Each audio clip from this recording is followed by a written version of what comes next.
Kërkesës së SPAK-ut, për cilën do vinë në kuvend pra votimi për heqjen e imunitetit të zotit Berisha. Do ta votoni si grup parlamentar i Partisë Socialiste? Pa diskutim. Qëndrimi jonë është shumë i qartë, i prerë në këtë pikë. Ne nuk kemi diskutuar mandatin edhe të kolegëve tanë.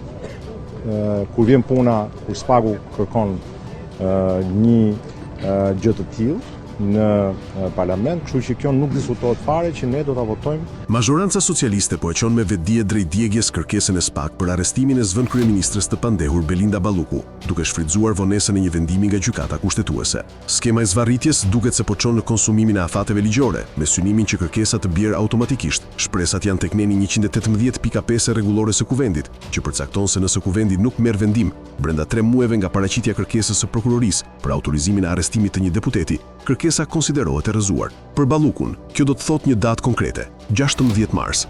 Që nga 16 dhjetori, kur SPAK depozitoi kërkesën, kuvendi nuk ka ndërmarrë asnjë veprim real për ta shqyrtuar atë. Përkundrazi, procesi është shtyr pa afat, përmes një arsyetimi se duhet pritur një vendim i gjykatës kushtetuese.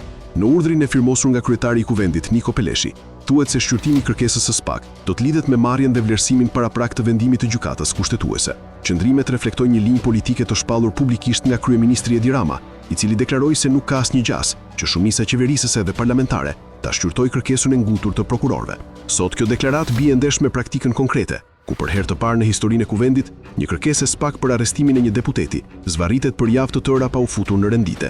Ndërkohë, prokurorët e SPAK kanë argumentuar se qëndrimi i Belinda Ballukut në detyrë përbën rrezik për procesin e timor. Prokurori Dritan Prençi deklaroi se Balluku ka ndikuar në procesin e marrjes së provave dhe ka ushtruar presion ndaj vartësve të saj.